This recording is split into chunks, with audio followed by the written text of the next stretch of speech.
Week number 8 waiver wire rankings video. We're going to break down who are the top ads for week number 8. We're also going to get into some of the strong finishes of today, recapping some of that. Ayuk potentially tearing his ACL. We have more news breaking on that as we speak, so we'll be touching on that as we get more concrete information. Really nothing has been confirmed but just more reports piling up one after the other. But I can tell you right now, based on my explanation of how Rice tore his knee and how other players have torn their ACL and PCL and MCL with these type of hyperextensions, but in Ayuk's case, it was like this. It was bent in two different directions, but most likely, no matter what, whether it's ends up being a PCL and they dial it back like they did Rice's and kind of went down that road, it's very much feared that it's an ACL, and he's almost definitely out for the season, which means that a couple names pop up to the top of the waiver wire wide receiver list. Ricky Pearsall is one of those, and Jennings potentially vaulting up right here next to Dobbs. Dobbs is a guy that kind of floats around the waiver wire board constantly. He's somebody we trust one week and not the next week. I don't know that he's somebody I would put full faith in, but he's somebody you certainly could add to be your wide receiver 3. But is he going to be better than that? We don't know. Bigsby's available in 28% of leagues still, which is shockingly high. He kind of barely missed the cutoff, because on my rankings board, and we have some of the older names up here that we had. Let me get rid of those so I don't cause confusion on the board here. But in other shows, and pretty much every show I do waiver wire related, I don't allow anybody on the board that isn't 30% or more available unless there's a strong reason for it. And Bigsby being so close at 27 to 28% of most leagues, he's available in that portion. It's still small, but it's big enough to point out. Davis having a touchdown and what was it, like 40? I think it was like 41 yards and a touchdown today. Also proving to be just a nice future commodity to have on your roster. We got a whole lot to break down. The Fantasy Football Show, week number 8 waiver wire show. Breece Hall celebration show. Jahmyr Gibbs celebration show. Kyren Williams celebration show. And then we got a lot of other players that we've already talked about on the wrap-up show that a lot of you will want to discuss, but we can continue to have conversations around all the players you need to have conversations around. The Fantasy Football Show Week 8 waiver wire show begins right now. File on in. Live from the FantasyFootballShow.com studios. It's the Fantasy Football Show. Live! Monday through Friday, 8 p.m. Eastern. Smitty is also live whenever news breaks. Lots of players to discuss, lots to go over. Let's jump straight into, well, first of all, let's give Kyren Williams the number 1, number 2, or number 3 overall running back celebration that he deserves. Let him cook.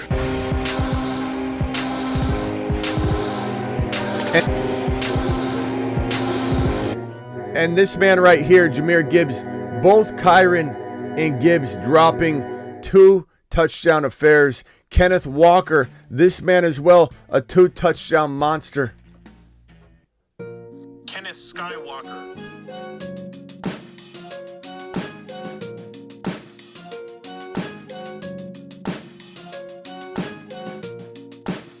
Kenneth Lightsaber swinging Skywalker. And then even Keon Coleman did something really, really nice today. So 125 yards, should have had another touchdown and like another 10, 15 yards. So Keon Coleman making waves. This has been a rough go for the Jets. The Jets looked pretty bad today. They look pretty bad tonight. Garrett Wilson, Adams, Aaron Rodgers. This is a pretty sad situation, watching all of this accumulated talent just not be able to get it done and push it over the edge. And I don't know if it's Aaron Rodgers. I don't know if it's a combination of everything. But it's wild to me that there's this much talent and we can't get these wide receivers to do what they need to do to keep this team in the game. You got a defense that's getting worn down. It's hard to even tell if the Jets defense is going to stop anybody anymore. And I just don't know what to make of it. I mean, Garrett Wilson, I can't say that I feel like Garrett Wilson's going to be in the best position going forward. We thought a little bit after the Buffalo game today that Keon Coleman being in his more natural position, having Amari Cooper keep defenses a little more honest, not putting the onus on Coleman, and then Coleman having 125 yards on 4 catches. Should have been 5 catches for about 135 and a touch, but his foot was on the line. It wasn't over the line. It was literally like this. I don't know how they overturned that touchdown by Coleman, but they did. And you kind of thought like maybe we'd see the same effect with Garrett Wilson, right? You maybe see Devontae Adams draw defensive attention, command some double teams, and for the most part, Garrett Wilson had moments, but it just wasn't a dangerous offense at all. It was crazy. And again, real quickly, just all the recap: Deshaun Watson tore his Achilles tendon. Brandon Ayuk tore his Achilles tendon. Sorry, not his Achilles tendon. He tore his probably his ACL. So Watson, Achilles, ACL, for most likely ACL, could be more damage than that. Could be meniscus. It could be a PCL and potentially an MCL. If I had to guess, I'd say MCL or LCL. I haven't looked at the mechanism and how it actually bent. I believe it's going to be MCL. MCL or LCL with ACL and meniscus tear for Brandon Ayuk is what I'm kind of projecting there. DK Metcalf looking like an MCL injury. We'll know more on that. We've got a whole lot of other news. We had Jahmyr Gibbs, 116 yards and 2 touchdowns, as I mentioned. Bijan Robinson is back. Get Bijan, if you will. We interrupt this program to bring you a special message from the Bruce's mother. Get Bijan.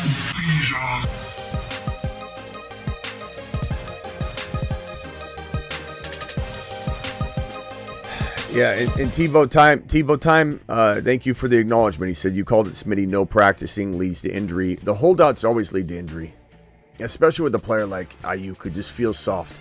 I'm sorry, but he does. He feels like a soft player. And holding out wasn't good for him. Injuries always been a concern from the jump of the season with this holdout, and especially the way he did it. I just didn't see him at all being a player that was gonna end well for it. And we always said Adam Peters kept saying no to bringing him over, and what do we keep saying on the channel? Trust Adam Peters. Trust Adam Peters. Trust him, because he knows best. And if he doesn't want Ayuk, then they shouldn't bring him over. If they want JD5 to develop naturally within his own system, they need to let it happen that way. Bijan Robinson, 21 totes for 103 yards and a touchdown. 2 touchdowns last week. It's safe to say Bijan's back. I'm just going to go through this news real quick if you missed the previous show. Kenneth Walker, 69 yards and a touchdown. And we had another additional 2 catches for 24 and a touch. Walker to the mother freaking moon. Walker was fantastic. Walker looks like a top 5 to 10 running back. Easy. Hurts with 3 touchdowns. 1 through the air, 2 running, 114 yards. Always finds a way to score. Monty got injured badly in this game. We thought he was done for the year, and he came back in. But we'll see if he's going to have some sort of knee issue. I think walking into this coming week, be questionable a lot of the week. Probably have to sit, but you never know.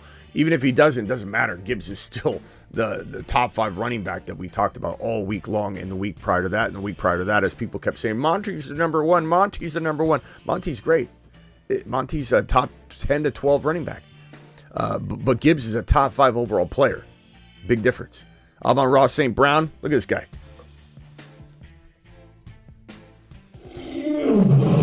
Legend has it, if you say St. Brown 3 times in the dark in the bathroom, you will immediately lose your league.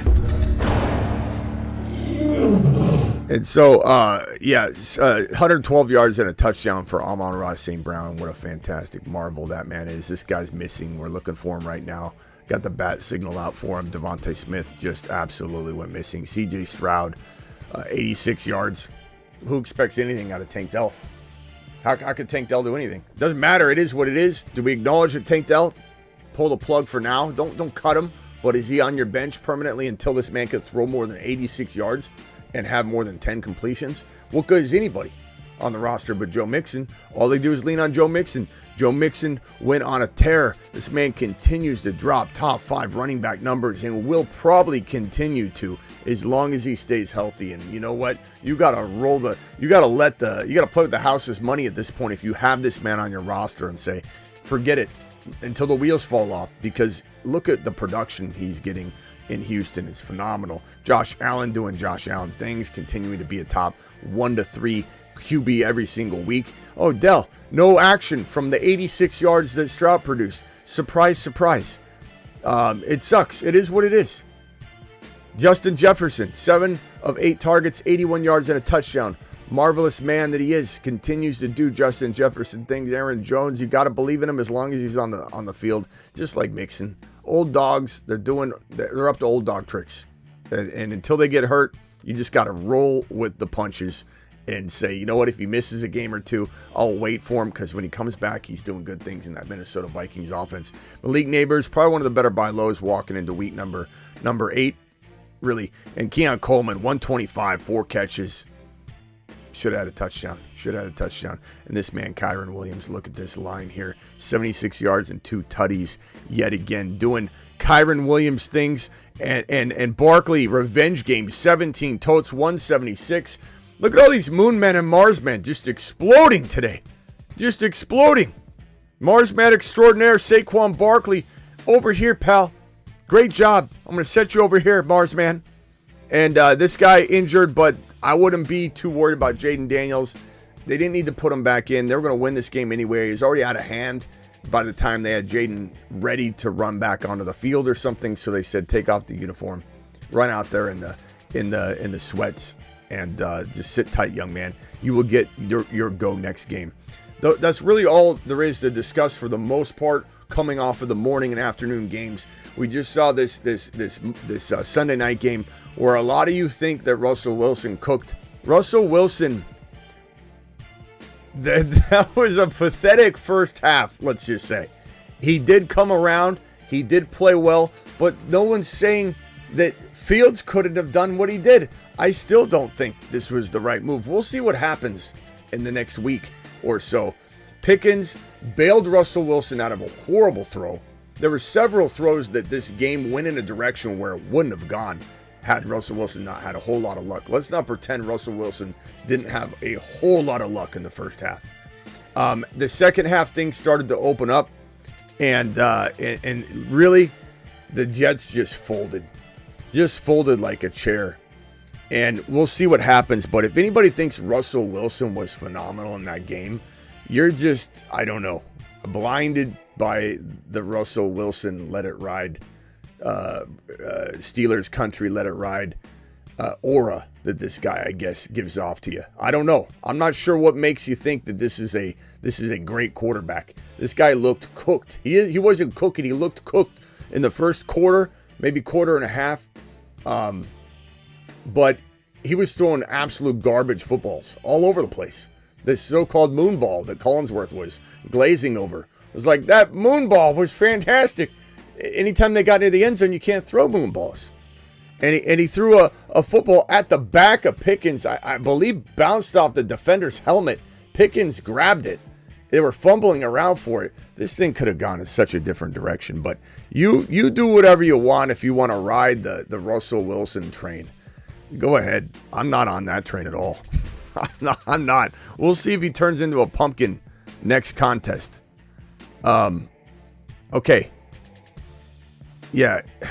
It's crazy how many people think Russ cooked. It's wild. I've read some of the comments. I knew he would cook. All right. Let's get to these super chats after we get to the Week 8 waiver wire. There's not a lot to go over, to be honest. We'll reference this throughout the week. We'll constantly be talking about the waiver wire. This is the one show where there's not just one waiver wire show. I bring up the waiver wire board every single show, and we talk about Bigsby and Davis and Tracy and Wright and guys like that all week long. And when waivers process on Tuesday late night, guess what happens? we come in and we still talk about this board because some of you still need to make moves on Thursday, on Wednesday, on Friday. And some of these guys will be ripped off the board, the waiver wire free agency board for you, but you're still going to need to reference it. So we'll always pull it up throughout the week. We will massage it, move the players around. We'll get this thing all tidy. And if there's players that need to be on this, you can shout it out and I'll definitely add them. Tillman needs to be on this list, absolutely. I've got Tillman. I've got Goodson needs to be on this list as well. Let me put Goodson on here. So let's do that. There's a few names that need to go on here. This isn't completely finished. I in a sense, tweak it in front of you guys as we move things around. Goodson needs to be up here. I'd probably put Goodson right about here. Him and Tracy's just in a bad situation. I like Tracy, but look what happened today. Goodson's probably going to go right around here. I think Tillman should probably go on the board as well. I agree. And let me see what his availability is in most leagues. I think it's going to be pretty reasonable when I search it up right now. Cedric Tillman is available, the Cleveland Brown receiver that really took over Amari Cooper's role, who had 12 targets, 8 catches for 81 yards. He's available in 95% of leagues. So let's throw him on this list. We'll give him this color here, whatever, it's close enough. Let's go Tillman. And quite honestly, he probably deserves to be right about where I put him right here. I think Tillman, Jennings, Pearsall, Juju, who still needs to be grabbed as long as he's, healthy and able to play. I'm going to check Juju right now. There's so many players that underperformed, got banged up, weren't even sure if they got banged up. His hamstring ruled out for the remainder of the game. This is going to make him drop a little bit. So hamstring injury, we'll probably put him like right there. Tillman's going to be above him. Jennings and Pearsall. I'd probably say Jennings, given his lock on the offense, the playbook and everything. We just don't know how long, if he's out even one more game or not. Pearsall is going to be up there. Tillman. Watson still needs to be up here. Pop Douglas kind of didn't do what he was supposed to do. So these guys kind of fall to the wayside. If you think I'm missing anybody that should be up in this top group, but Dobbs, Jennings, Tillman, Pearsall, you got 2 R's in there. Got to fix that. Pearsall. We got Bigsby available in only 28% of leagues. He almost doesn't deserve to be on this board, but because it's still a big number, I want to make sure people don't miss it. Bigsby's the top pickup of the week if he's available. Bigsby had 118 yards and 2 touchdowns. Absolute league winner. He's been on the top, near the top of this running back list all season long. From Jump Street, from the beginning of the beginning of the season, the end of the offseason when we did the preemptive week 1 waiver wire show. Bigsby's sitting there. That's why he's on this thumbnail. He's sitting there on this list week in and week out, and he's still available in 28% of leagues, and I'm baffled by it. Absolutely baffled by it. Baffled by it.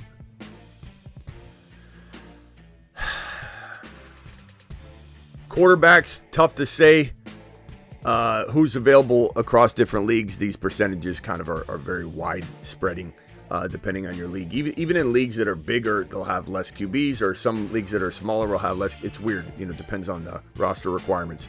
But Drake May's a fantastic pickup, probably the best pickup if Darnold, isn't there, and you could argue the two. Tua Tagovailoa is coming back this week. Most likely you want to pick him up. AR5, Flacco. We got to move AR5 probably down. Flacco, what's Flacco's health coming out of that game? Let's see.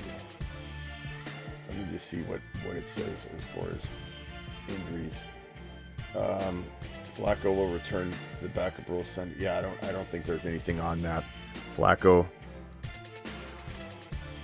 Let's see here. All right. I just want to make sure there wasn't an injury. Flacco's still on here. The reason I say that is because AR5 is still shaky. But AR5 should be grabbed if you need somebody desperately. Jonnu Smith went off. Jonnu Smith had 7 catches for 96 yards and a touchdown and available in 10% of leagues. Hunter Henry had 9 catches for 92 yards and is available in, I think, 30% of leagues, so he barely missed the cutoff. Isaiah Likely still needs to be grabbed. That game is upcoming, so that now's the time to grab him too. If you need a tight end, you can still pick him up right now if you had someone capable of being dropped, or if your league allows you to drop somebody, even that's played. Ertz looking very solid. Sinnett's kind of rising. Otten's always decent. His game will definitely determine if he rises or falls anywhere. Tyreek Hill will have to monitor how close he is to returning. This is really the board. There's not a lot on here, guys, that's really changed. Tucker, his game is still to come. Sean Tucker, make sure he's not available. He can be added now in most leagues because he hasn't played yet. So a lot of decent options, but it is dwindling down. We're in week 8. Usually around week 7, week 8, week 9, it starts to become ghost town like, where the waiver wire video almost isn't even worth its own show. It's that thinned out. Winston, we got Deshaun Watson tearing his Achilles tendon, so Winston becomes a prospect here. It's thinning out big time. Does anybody feel like somebody should be added that I have not put on the waiver wire board? Put it in the comments, and I will definitely add the player if it's somebody we need to throw on there. Sometimes I'm spitballing this a lot. I'm going live immediately when the game ends, and sometimes I'm not realizing that a person's available to the degree they're available, and I look it up and I'm like, holy crap, I can't believe he's available in 70% of leagues. I would not have thought that, and I throw him on the board. So doing this on the fly right after the game's end, it has its pros and cons. The pros are we get a jump on it, you get the information early. The cons are it might look very different tomorrow, because tomorrow I might digest information, news might break, Jennings could be out for another couple weeks or be back next week, and that changes Pearsall's value. So there's a lot of moving parts to this potential board and doing it early. Cowing, Winston's on there, and Njoku's not available in a lot of leagues, bro. Mostert, Dowdle, rest of season. These questions are not related to the waiver wire, so I'm going to move on. Winston, let's see here. Gainwell, that's somebody to maybe consider. Throw the names out. Marshawn Lloyd, yeah, tough to say. Tillman, we already added. Mariota, maybe. I don't even know if I pick him up, but maybe in Superflex, definitely have to consider that for sure. We'll put him on here, but I don't think we missed anybody big. You guys can let me know on the phone line, because I'm probably not going to read any more of the suggestions. I'm going to go to these super chats, and we're going to open the phone lines in a little bit. But we got a $20 hauler from Wild Bill. Appreciate Wild Bill. He says, Smitty, I can't thank you enough for everything. Your instructions and advice have been invaluable to me and probably the majority. Your seasoned advice has served us well. League and especially best ball. Thank you, Wild Bill. Appreciate your $20 super chat and kind words, my broski. Jesse, 12-man, 3 flex, 1 QB. Kyler, Gibbs, Brees, JT, Chase Brown, Pollard, Bigsby, Benson, Corum, Tyreek, Debo. Debo is such a disappointment today. Some are saying he had the pandemic. He had the 19. I don't know. We're not sure. He just wasn't feeling good. He was on the sideline. He was blowing his nose, and he's letting fantasy owners down. I will tell you, though, that opens the door to a nice buy low. Ayuk probably being out for the season means that Debo's value goes to the moon. If he's healthy, he had a cold or some illness. It was not an injury. So we have to remember, Debo will be back. Debo will be a monster going forward, and a great buy low for somebody that's soured on the situation. Moves to make with his team. Kyler, Gibbs, Brees, you're set at RB, my guy. JT coming back next week probably, or his next contest probably. Chase Brown, Pollard. I'd sell Pollard. I'd sell, you might need to sell Bigsby on the high. I love Bigsby, bro. I'm not saying give him away at all, but maybe you could turn Bigsby and Dobbs into an underrated wide receiver of sorts. We'll go through the buy lows later. I can't really go through every single name right now as I try and work through that. Probably tomorrow for my buy lows, we'll have Panic Chamber. But off the top of my head, doing some sort of Bigsby and Pollard trade, or Bigsby and Dobbs, I guess we were saying, right? Bigsby and Dobbs, or Pollard and Dobbs. I mean, you could probably go in the ballpark of right now. I mean, you got Debo already. You got, I mean, I'd try Nico Collins and hold him. I'd try Devontae Smith on the low using maybe a Pollard and Dobbs. I would try for a Neighbors using Dobbs and Bigsby. I mean, you could maybe get Neighbors from a panicked owner using that kind of trade offer. Appreciate you, Tank. Appreciate you for the $20 holler, saying, "Hey Smitty, I've been struggling this year in my 2 QB PPR 12-man. Dell, Worthy, Wicks, Mahomes, AR5, Garendo, Mason, Laporta, JMO, currently 1-6. Should I package Dell and Worthy for Jefferson?" I don't think you'll get that done, Tank. I don't think you're going to get that done. There's not a person on planet Earth that would give you JJ, even before today's games, for 4 Tank Dells and 4 Xavier Worthies. Even if they had done well today, you wouldn't be able to get that. JJ's a top 6 overall player. You're probably not going to even be able to trade those two. Your best bet right now is to go to the CMC owner, try and get Mason and CMC together, or trade Mason to that owner to try and get, some other piece like a JT injured, or an underperforming running back, like, let's say, an Achane, Mason and something for Achane, Mason and something for Kamara on the cheap. That's your only shot, Tank. You're not getting anything along those lines. There's not a person on planet Earth, bro. Even a person in a coma wouldn't trade JJ for that. The bedside nurse wouldn't allow it. The bedside nurse, let's say they didn't know anything about football, would put the kibosh on that trade offer. Trade proposed to me, Mahomes and CeeDee Lamb, and give up Josh Allen and JSN.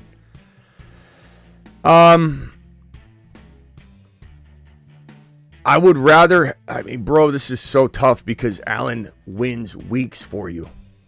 And with DK injured, I'm going to say Josh Allen and JSN. I want CeeDee Lamb badly. It sounds like they're willing to trade CeeDee Lamb on the cheap. If you have a different QB and you have the right combination, I'm going to be fine with the CeeDee Lamb situation. Think about it from this perspective too. If you're drafting over today, are you taking Josh Allen ahead of Lamb? You're not. So you gotta find out if you feel comfortable with the Mahomes situation. I probably would be okay with Lamb and Mahomes over Josh Allen and JSN had DK not got injured, but I think it puts it in a pretty close territory. If you feel really good about your backup QB situation or your QB situation with Mahomes sitting there waiting, if he does bounce back or something, you could potentially take that. But I believe Mahomes will earn his keep. Will he be number 1, 2, or 3? No. Not right now. Not the game script. The way they run the ball. We went over this on the afternoon show. Go watch that if you want a detailed explanation of my thinking going forward with Mahomes in the fact that, look, he does great things on the field. He's an elite he's the best quarterback in the National Football League from an NFL perspective. But they've lost all their weapons. And they just continue to run the clock out. The defense is too good. And it just doesn't allow Mahomes enough opportunities. They just run, throws a little bit, run, throws a little bit for right now. But to get Lamb is very, very solid. So if you've got another QB situation, then I look into it a little bit more. And then I'm excited about if Mahomes were to return. I'm not cutting him. Would you trade Mason for Jaden Reed? I would. Mason's situation's a little scary. Reed, I don't know why people are freaking out on Reed right now to the degree they're doing it. I don't understand it. Hey, I'm getting CD for Kamara and Diggs, but can't even start Diggs, and I'd rather have Brees over Kamara. Remember, it's the super team. Okay. Josh Allen, Henry, Saquon, Neighbors. Brees, Kamara, Achane, Diggs, Lockett, Geno. Wow. So you're getting CD for Kamara and Diggs. I'd rather have CD over Kamara anyway. Yeah, so definitely love that trade. So even if it doesn't matter about Diggs, like I want CD over Kamara and Diggs, even if you needed Diggs and you got to put someone else in there, you got plenty of depth to cover this. Not a problem. And not to mention Lockett's going to get an uptick in in some work. We'll have to wait and see on DK. DK could be day to day, not week to week, but we need to wait for more information. But I'd take CeeDee Lamb. I love Kamara. I really do. But I have less worry about CeeDee Lamb than I do Kamara. Thank you for the $50 hauler. What a fantastic team you have. What fun it must be to smash through week after week with that team. It's like you're crushing it. $20 hauler. Hey, I'm getting. Oh, is this the same question? Look at Williams dropping 2 super chats to ask the same question. Thank you very much for dropping the 20. You dropped a 20 and a 50. Too much. Appreciate you. Hurts. So Garrett Wilson. Let's see. Lost by 0.5. Garrett Wilson drop. INT hurts so much, says Steve. Steve, it was really painful to watch this game. I'll be honest with you. It was very, very, very painful to watch this game. Garrett Wilson, I don't know where his place is in this situation. I really don't know what his outlook looks like going forward. By the way, this is Jinxie. Nice call on Dell. Thanks. Appreciate you.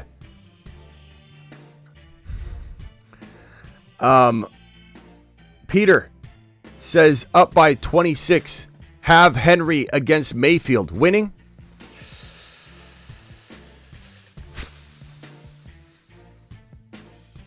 Yeah, I think so, bro. Henry's going to have a day. I think you'll be fine, bro. I think you'll be fine. This one here from Peter. Peter says up 26. Have Henry against Mayfield. Oh, that's the one we just read. Why is it showing up twice? I don't think he super chatted twice, but it's showing up in my system twice. Kenny Skywalker flu game, 2 tutties. Let's go. You know, why can Kenny Walker do it?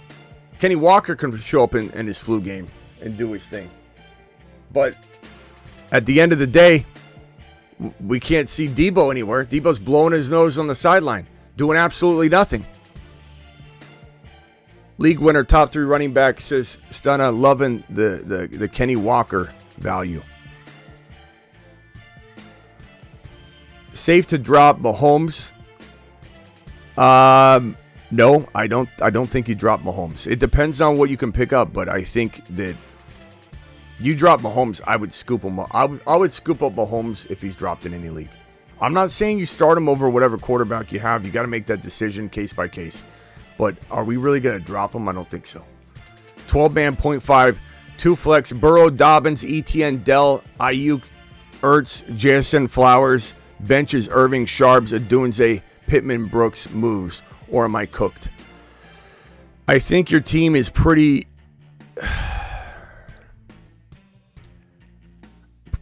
cooked. With ETN losing his job, with Ayuk tearing probably his ACL. I don't know what moves you're going to be able to do to get back into this. You need Dobbins to go crazy, and then you're going to sell high and try and buy low. You can't. There's nothing else. You need Flowers and Dobbins to explode, and then you come back skyward, and we try and maneuver around that. That's the only hope you have at this point. You've just lost too much. Some doctors can't save certain limbs, bro. Do I win? Versus McBride down 11. What is this? Do I win? Have Marv and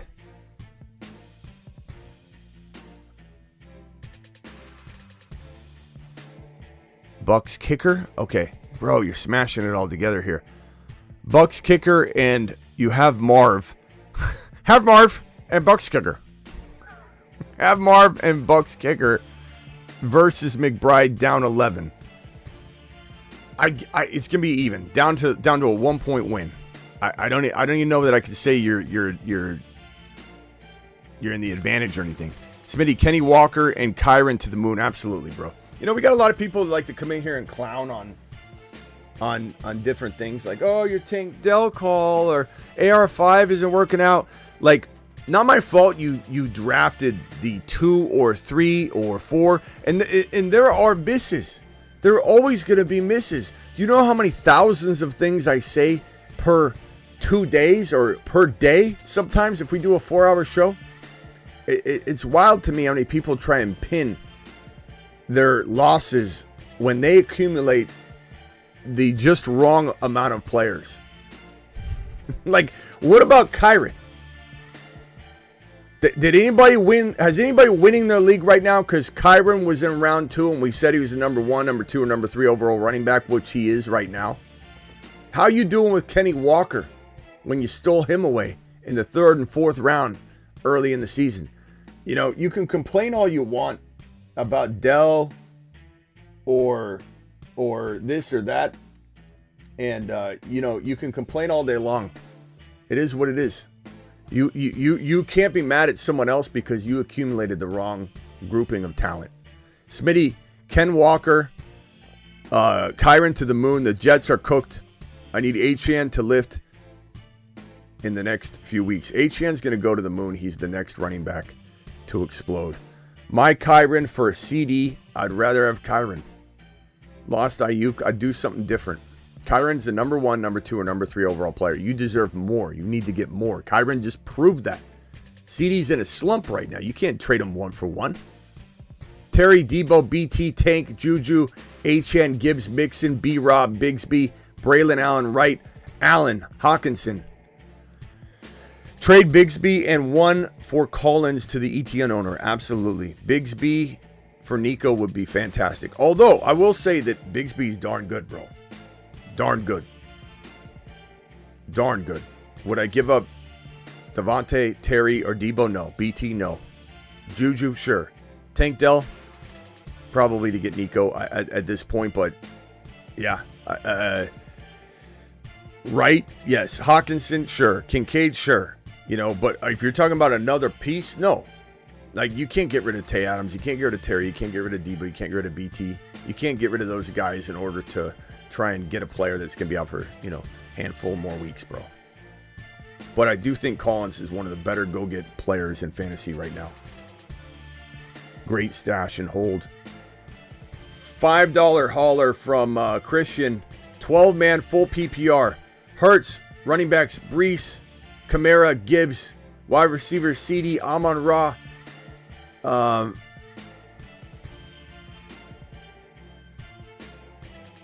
T-Pat, what the hell? T-Pat F. What the hell's that?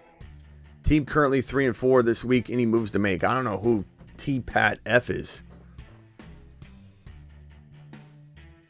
Maybe T. Higgins and Pat Fryermuth? Oh, tight end. Okay. Tight end. I'm like T-Pat. Tight ends, Pat Fryermuth and Otten. Gotcha. Okay,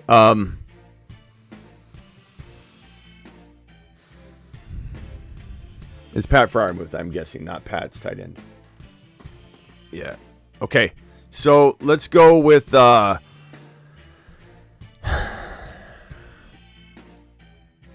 stand down. Gibbs bye week out of the way. Kamara, don't sell him low unless you're getting CD, which you have already. So no. Amon-Ra CD. I love your team. Christian, you're 3-4 out of bad luck. Not 3-4 because your team isn't the best team in the league. Stand down. Full PPR 4-3. My BT, CMC, and Mason for Tyreek McBride. BT, CMC, and Mason for Tyreek McBride. Probably lean the BT side for now, man. I know the CMC thing is cloudy, but you know, I think BT's only maybe even an upgrade over Tyreek Hill right now, right? But what's it going to look like? We don't know. I'll take the downgrade to BT if Hill does bounce back in order to get the extra RB. Have Baker, Mahomes, Cup, London. Yeah, I'm not making that trade. I would trade Chuba in like London for a potential elite player. I would trade Chuba for Tyreek. I would trade Chuba and maybe Waddle for Tyreek and something. I'm not going that other direction though. Traded Jones and JMO for Hill and Dowdle. I think it could work out either way. Jones is playing great, bro, but I probably would rather have Hill by a hair. I picked Kyren at pick 16. I'm heading to 6-1. Nice job, broski. Smitty, what's the next move with this team? Traded Brees for Achane and MHJ. I don't hate that trade. I think Achane comes around, bro. Bye weeks out of the way. I think you'll be fine. I think you hold and let this play out a little bit. Your team's really good. You're waiting on, don't trade London low. You're waiting on MHJ. You're waiting on Cup. You're waiting on, I'd say your move is to hold Don. There's some moves that are better. No move is better than a move sometimes. DJ says, I have Hurts, Kyron, Bijan, Aaron Jones, Walker, Ayuk, Flowers, BT, Waddle, Worthy, Kincaid. Will be 6-1 after this week. Any moves? Probably say, man, your running backs and your quarterback is so off the hook. I'm trying to trade like Flowers and Aaron Jones, keeping your other 3 RBs intact. Flowers and Aaron Jones for CD. I would gamble with Tyreek Hill and something. I really would. Losing Ayuk is brutal. I love BT. Keep him. You got Walker too. I just saw that. You could do Walker for CD Lamb. I'd do that if I had to, but try and go that other direction first. Bro, that team is off the hook. Jeez. Do I deal Dell and Achane for Flowers? Why would you trade Achane for Flowers, Cap? No.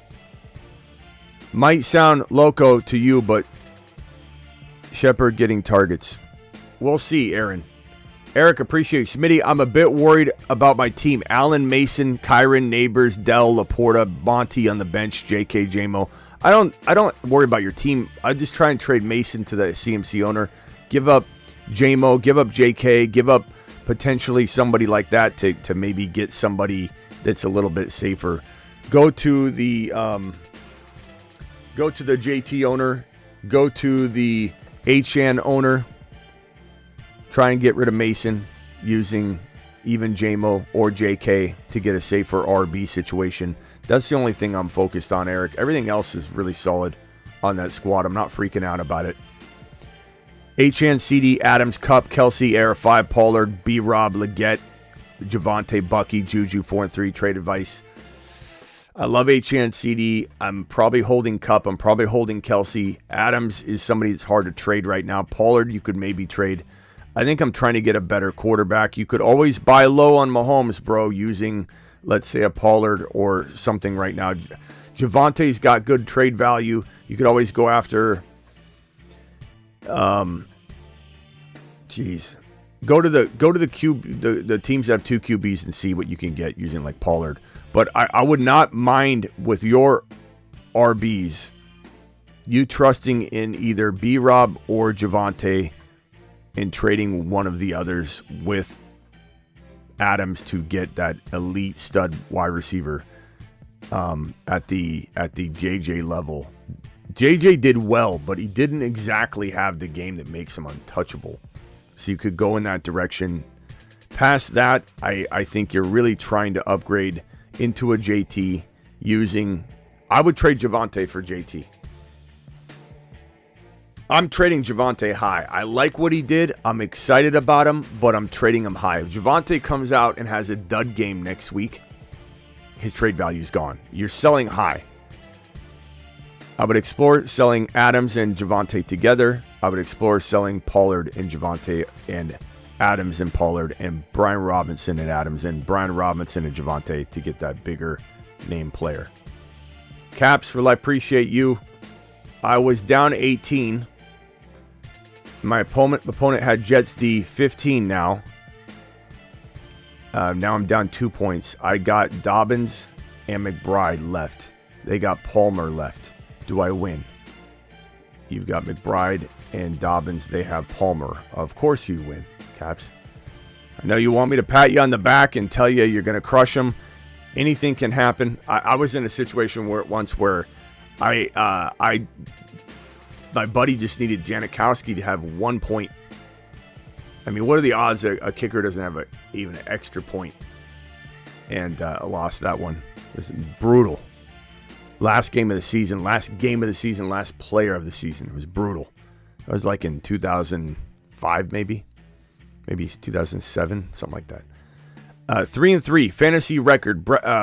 Prescott, B-Rob, James Cook, Lamb, Evans, Cooper, McBride, Mason, and Brown backups. Sell Hall and Mason for a different running back. I wouldn't sell Hall, bro. Hall's going nuts. Sell Mason for JT. Sell Mason for Kamara on the cheap. Sell Mason for Achane on the cheap. Those are the players to go get if you're trying to sell Mason. And if you got to give up somebody like Amari Cooper, you do it to get into a safer position. Trade Cook and Mason for one bigger stud. Gibbs is kind of untouchable now. Gibbs was the buy low of the. Remember my video? Gibbs is the buy low of the year. CeeDee Lamb and Gibbs were the buy lows of the year.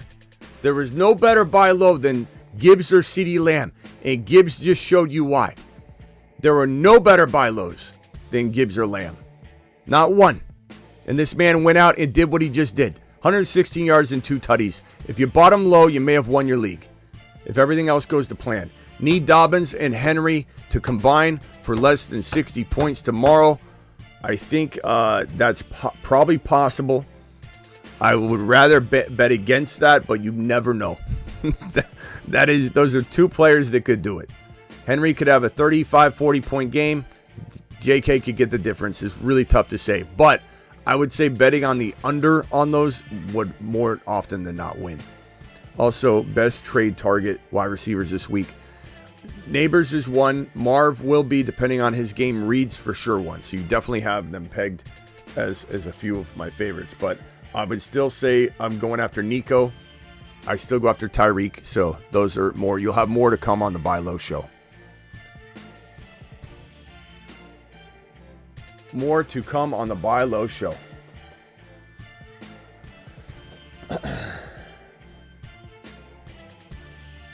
Okay, I think we're all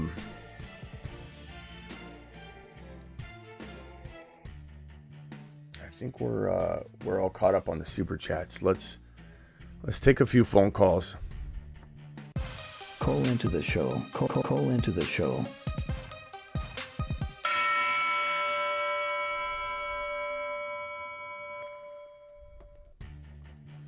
Dial in, dial in, dial in. 20-second calls only. Trade Monty, Benjamin? Depends what for. I had everybody and their mother arguing with me last week that Monty was the number one running back in Detroit. 5-2, 12-man, half PPR, Mahomes, Kyron, Gibbs, Hunt, Chase, MHJ.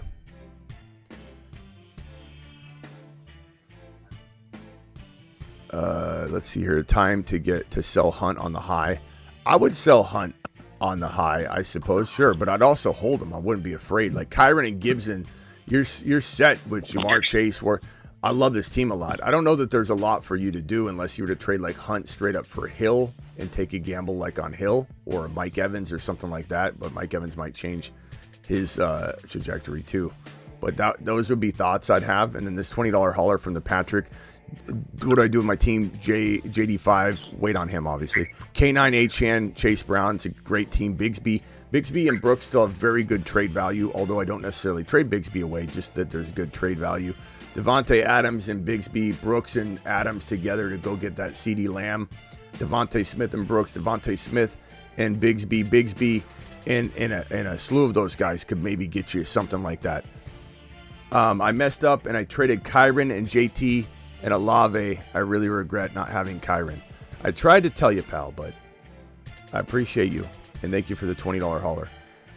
Let's go over to Gavin from AZ. You got 30 seconds, bro. I just want to tell you about a trade that I made a couple weeks ago, and now it's looking super great. I traded Mahomes and Ayuk for St. Brown like 2 weeks ago or something. Yeah, bro. I mean, I crushed. I'm winning my league. I mean, bro, with Ayuk having a torn ACL, that's like anybody that traded Rashee Rice. They didn't want to, but they traded him, and then he tore his, MCL, and he's out, and boom. So great job. Fantastic trade. Who's your quarterback now? Baker. Hey, I mean, he's baking. So, yeah. He's baking, bro. All right, good job. Nice work. St. Brown to the moon. Mm-hmm. All right, Gavin stealing fantasy owners from his league mates. Rob from New Jersey. Rob, you're live. Hey, Smitty. I just gave you a super chat. I was the one who asked you for the trade advice. 4 and 3. You said trade Javonte for JT. What's, let me see. Yeah, I can't find it, but that's all right. We don't need the super chat. Okay, so Javonte for JT. Would I do that? Yes. I would do that. But you think they would do that? Because Javonte has been terrible besides the last game. I mean, I could almost bet you some people in the chat would say keep Javonte. I mean, not everybody, but maybe you have to give up a little bit. I would definitely give up a little bit more if I needed to. But the thing about JT is he hasn't played. He's not playing right now, and there's a chance this lingers further. I don't think it will. Brett, thank you for the blank super chat. There's nothing attached, but I appreciate you, my guy. I definitely think, what could you add to it? I don't have it in front of me, but tell me your team, the players that you could add to it. I mean, I have Devontae Adams, I have Pollard, I have Cooper Kupp, I have B-Rob, H-N. I mean, I'd trade Pollard and Javonte for JT. Sure. H-N. I'd take H-N. I'd take CeeDee Lamb. I'd take... I have CD too. I'd take Neighbors. Gibbs is now off the board. Nico and something. I'd take Nico for Javonte if you could wait. Yeah, I'm 4-3, so I'm trying to. Yeah, you could. I'm getting cut back. Yeah, hopefully next you week. can pull that off potentially. All right, bro. All right. Yeah, call back when you got All something right, substantial. We'll work it out. Appreciate you, bro. Awesome. Thanks. All right. 12-team PPR, Hertz, HN, Bigsby, JJ, St. Brown, MHJ. Love the receivers. I'd probably say Bigsby. I like this team. I'm not touching it. I think Bigsby is not the safest RB2, but he's exciting. And when you have to give up something which you don't have, you have to give up a starter in MHJ, St. Brown, or JJ in order to upgrade it. You're just creating one hole up by plugging another hole. You're almost creating two holes by plugging one. So just leave it, ride it out, bro. It's a really good team. Bigsby probably took over, and just trust the process, man. Maybe look to trade Goodson to the JT owner in some smaller trade that gets you something, that nets you something. Anthony from Tucson, you're live. Hey, I'm gonna give you 4 players. Tell me to drop 2. Four players and drop 2. Hold on. Okay, go ahead. Kirk Cousins, Josh Downs, Spears, and I hate to say it, but Mahomes. Yeah, I'm not dropping Mahomes. If you want to, that's fine. I'm not going to argue with people about it, but I certainly am not. I would drop Spears, and I'd probably drop Cousins. This is your backup QB, right? Is that what I'm getting? Correct. Since you're going to drop. Okay, so yeah. So I would drop my third QB. I would drop Spears. I'd probably keep Downs. There's upside, and I'm not cutting Mahomes. I hope people cut Mahomes in my leagues. I hope so. Okay, and then have you heard anything about Puka? Do you know when he's coming back? Handful of weeks. We don't know. There's no real timetable. I think he's got to test up, kind of like Cooper Kupp. He's got to come back, and once he's back, they'll know a little more. Okay. All right. Cool, man. Later, bro.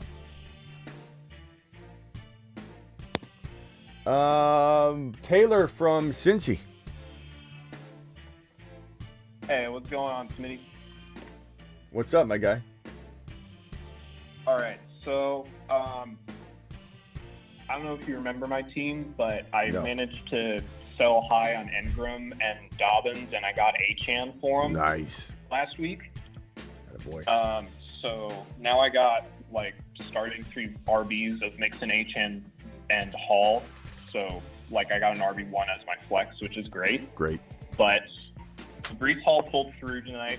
Jets defense did not. So right now I'm up 13 going against Kyler and MHJ, and I've got Chase McLaughlin, the Buccaneers kicker left. Mm-hmm.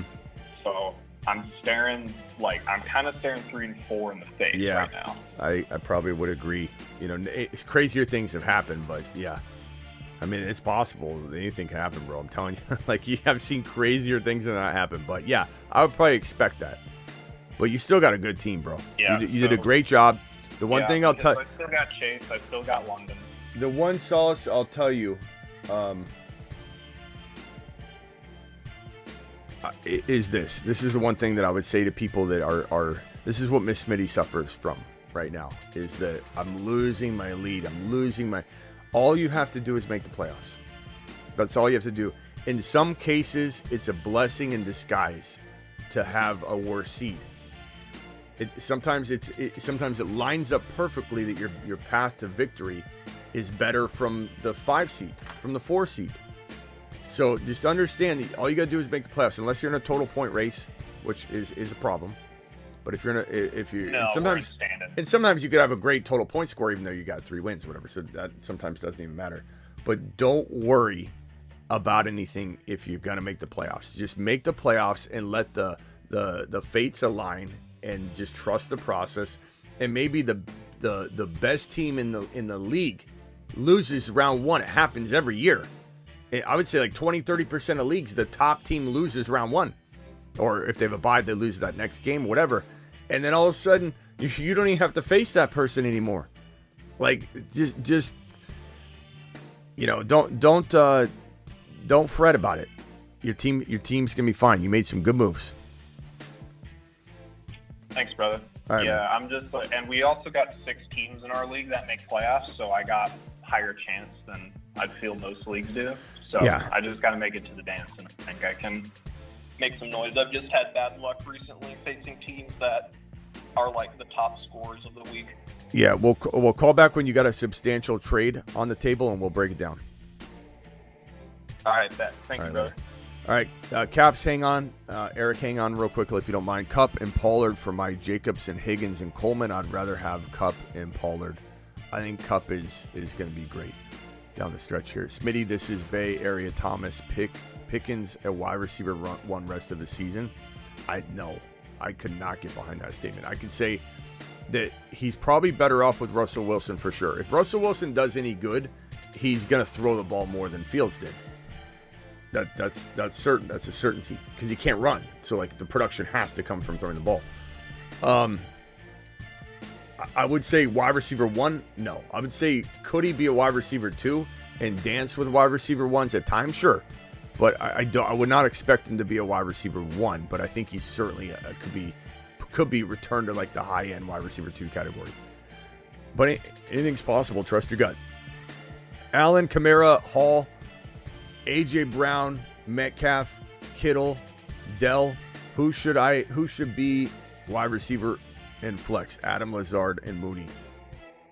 So Metcalf might miss some time. We'll have to play it by ear.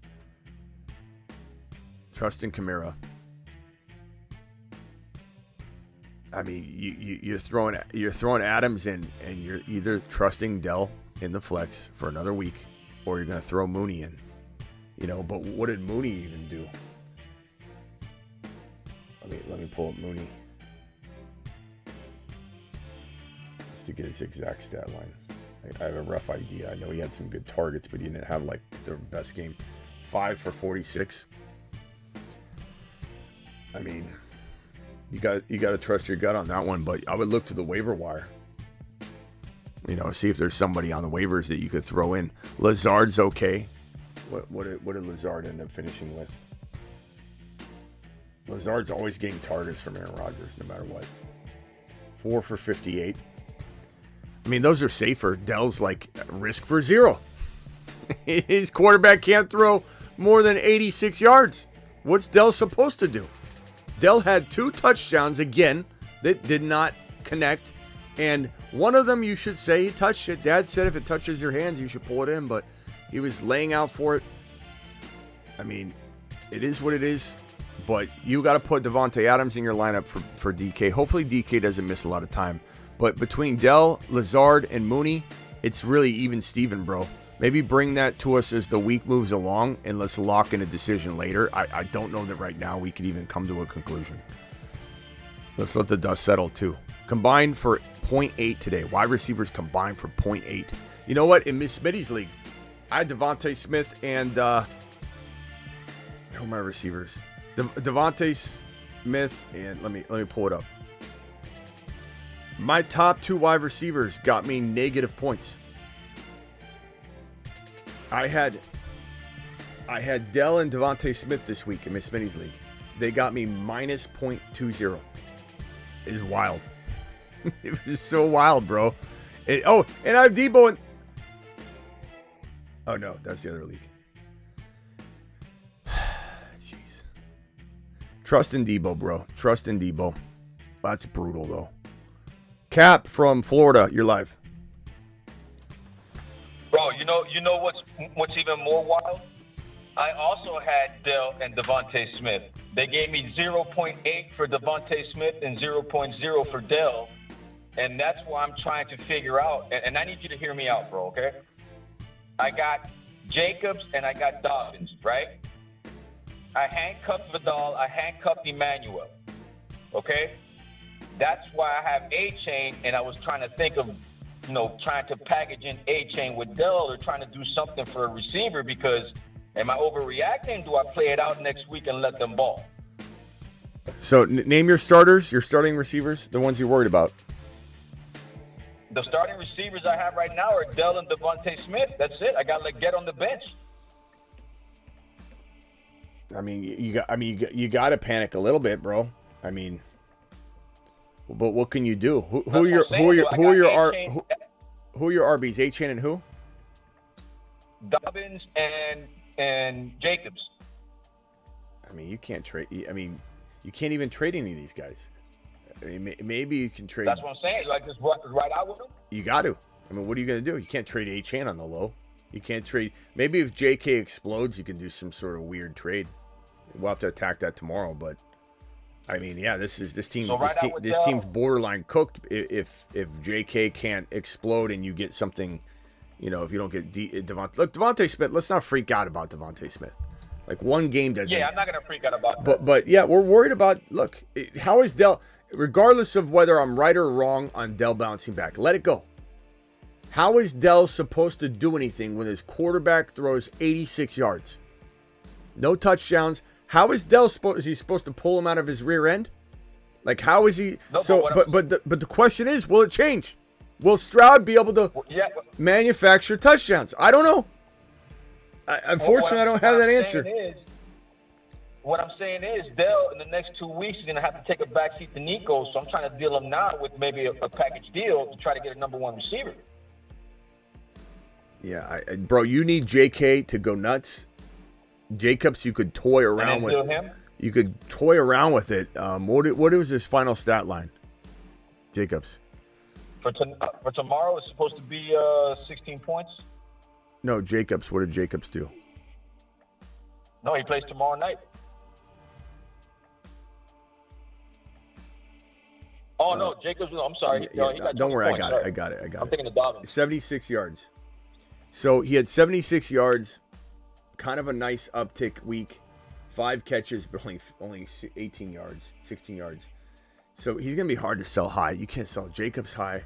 You can't sell A-Chain high. You can't sell anything. You need JK to explode tomorrow or find a way to trick someone into giving you an injured JT, bad playing Kamara. Like, let me give you just an example. Like in Miss Smitty's league, I imagine that you could do something like that where you could get someone to freak out over a couple games or say, I don't know when JT's coming back. I'm just going to trade him. Or Kamara's had multiple games in a row. People make determinations and draw lines and say, okay, Kamara's done. I'm done with Kamara. But I don't think we can expect anybody to do that, but you can certainly try. So JT, Kamara, you're trying for those guys using a Jacobs and something else. I don't know what else you have in your team. I don't really have time to go over your whole team. But I would just say, let's address it tomorrow after JK explodes or doesn't explode. Because if he has like 150 and a touch, then we can go after JT and a player. But that really, your season might be riding on JK having such value you can divide him into 2 players. But we'll see. Bro, it's riding on the pivotal right now of either being 4-3 or 3-4 by 2 points, bro. Yeah, it's crucial. Well, okay, let's see what JK does. All right, later, bro. Eric from Brooklyn, you're the last phone caller. Hit me with it. Thank you, Smitty. Yeah, Smitty. I was listening to the last caller, and you mentioned trying to trick someone for a running back. What'd you do? What do you think about Mason, JK, and JMO to the Jahmyr Gibbs owner for Jahmyr Gibbs? I mean, this is the wrong time to do it. You should have did it last week when I said to buy him low, because now no one's going to sell Jahmyr Gibbs off a two. He's not going to fall for it. I don't think so, bro. This is too late. This is like trying to buy, gold from your Aunt Edna when gold triples the next day. She ain't letting that thing out of her kung fu grip. I don't think.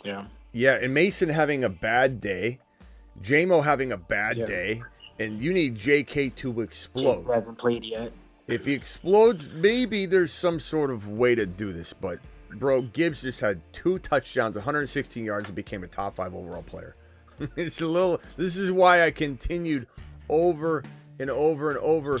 I'm not trying to beat a dead horse here. But as I said, and I'm still saying it about the wide receiver, though. So that's why I'm trying to emphasize this. Not to pat myself on the back here. I missed a lot of things all the time. I'm not saying I'm perfect at all. Like, we talk about Mahomes and Dell, and there's misses that I'm having right now. I'm not perfect. I understand that. I'm not trying to pretend to be. But I'm trying to help people win their leagues. So Gibbs is literally going to win people leagues. Trading for him on the low, this was the best buy low in fantasy, period, for the entire year. It's over. Window's closed. And the reason I keep bringing it up is I'm trying to emphasize Nico is one of them. Kupp is one of them. Tyreek Hill still could be one of the best buy lows, regardless of what he did and didn't do while Tua was out. But Lamb is the wide receiver version of what we just saw happen with Jahmyr Gibbs. The concern people have for Dak, and the Cowboys offense is equal to the concern people just had 1 week ago about Montgomery and the workload divide. It's the same thing. The 2 best buy lows in fantasy, you'll see this on the video tomorrow, are one of them's gone. The other one is still out there. His name's CeeDee Lamb.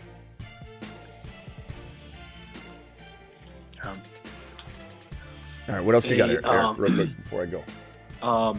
I think I could still probably shoot for a JT then with Mason and JK, and maybe throw in JMO. So give me the offer. I would then. I mean, it's going to be hard to get Jahmyr Gibbs, so I would probably offer Mason and JK for JT. See, that might be an overpay depending on how he does. If JK explodes tomorrow, you could trade JK for JT straight up, and some might say they'd rather have JK. I think you're overpaying. I think you're including him to wash your hands of Mason. Don't do that. I don't think that's enough. If you could get a Tyreek Hill and JT for JK and Mason, sure. You might think no one's going to do that. Well, maybe you're right, and that's why I created a video on when, how do you trade Mason, what should you do? And I literally spent a whole video trying to get people into a place where if they needed to eventually trade this guy, this is how you do it. And now it's too late. But maybe not. Maybe you trade Mason and something for Hill. Maybe you trade Mason and something for JT. Maybe you trade Mason and JK for JT and something, and we find out what that is. But you definitely can't just do this straight up, I don't think. Unless JK bombs tomorrow. If JK bombs tomorrow, then you won't even get it done. Like, that's how delicate this stuff is from week to week. Yep, absolutely. Thanks, Smitty. All right, bro. Appreciate you. Got Gibbs this week on your advice. Thanks, Smitty. KCM, every time someone drops a comment like that, especially in a super chat, it warms my heart. It warms my heart that you were able to get Gibbs. I feel like we're saving lives. Now, are we causing some turmoil along the way as well with some people's lineups? Sure. Look, I'll admit, you want me... People act like I don't take any accountability to anything. Just because we celebrate like great stuff doesn't mean I don't take accountability. I'll say this. There's a there's a lot of ways someone could take my advice and build a super bad team. Like the guy that super chatted earlier and said, this is my team, by the way, blah, blah, blah. Thanks for the Dell advice. Way to go on Dell. Like that super chatter, for example. He built a super team of all of the exact misses from the Moonmen, Marsmen, and Saturnmen. You can accumulate through 10 to 12 picks on the Moonmen list, 10 to 12 picks on the Marsmen list, 10 to 12 picks on the Saturnmen list. You can accumulate an entire starting lineup of an entire all-bust team. That's me being real with you. I'm not going to land even 80% of a Moonman list. I'm not going to land even 80% of a Marsman list. I could land 80% of the Saturn men because it's all big names.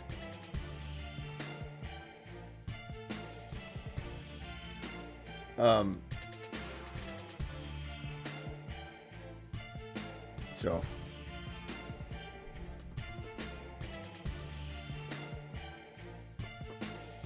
that guy that's paying in the Grandma League to build that team, I don't know what you mean.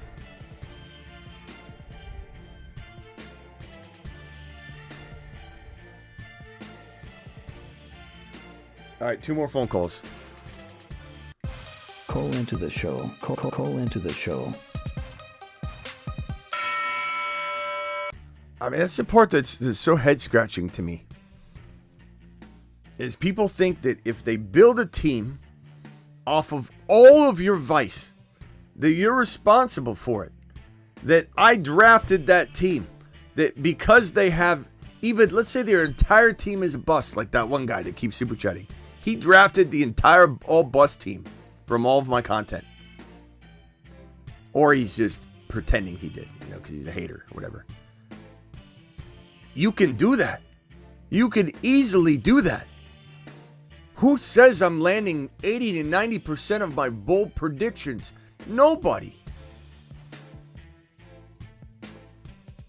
You have some responsibility for saying, Smitty says that these 30 guys are going to explode. Which one of these do I agree with? Not just let me draft all of the Moonmen on one roster and then say, why is my team losing? Why didn't you consume the Kyron Williams advice that I gave all year long? Why didn't you consume the Jahmyr Gibbs advice that I gave all year long? Why didn't you consume the JD5 advice that I gave all year long? And so on, and so on, and so on, and so on. Now, if you drafted Tank Dell, Patrick Mahomes, Keon Coleman, who did fantastic today, but hasn't been up to par. You draft a certain number of these guys that have not hit from the sum total of my predictions. I don't know what to tell you.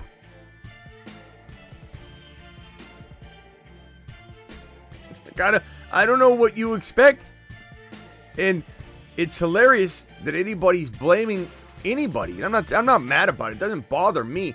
I'm more so speaking so everybody can understand when you consume content, you need to take in information, process it also for yourself to make sure you're making the decisions that you also believe in. I sometimes when I had my draft calls, which I got rid of, I don't have time for the draft calls anymore. But I had my draft call service, and I oftentimes, way over 50% of the time, I get on the call and the person just want me to draft their team. And I'm like, I don't want to do that. I don't want to do that.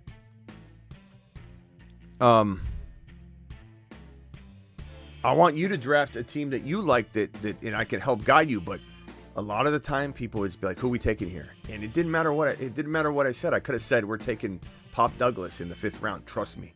And he'd be like, okay. You can't do that. I don't know everything. I don't, believe it or not. Everyone thinks I don't take ownership of this or that, and that's any content creator, to be honest. People always get mad at content creators when something misses. It's the nature of the job. It's par for the course. It's part of the job description.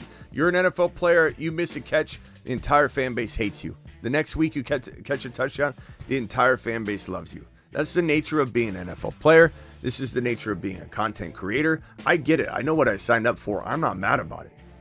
I'm just merely saying it is part of the process that the content consumer also needs to understand that I don't expect to be perfect. I know that I'm going to miss a certain percentage of the things that I'm saying because the laws of percentages make it so. There's no chance I'm landing everything. I'll tell you what, though, I believe I'm going to. I believe I'm landing every single thing I'm saying. I do. I really, really believe. Like, especially you look at the planet or the supernovas. Like, they all felt like it was taking candy from a baby. But Kyron's landing, Jahmyr Gibbs is landing, Breece Hall's landing, JD5 is landing, Mahomes isn't. But the supernovas, I have to say, are pretty damn good. Gibbs, and you could say, oh, what big name, Smitty. Gibbs was one of the more doubted players 1 week ago.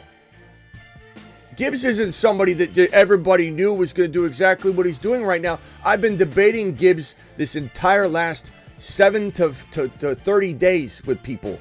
That Monty's the number one. Gibbs is a backup. Gibbs is the complimentary. Kyron Williams, a second rounder. He doesn't deserve to be in the second round. He would go 1, 2, or 3 overall.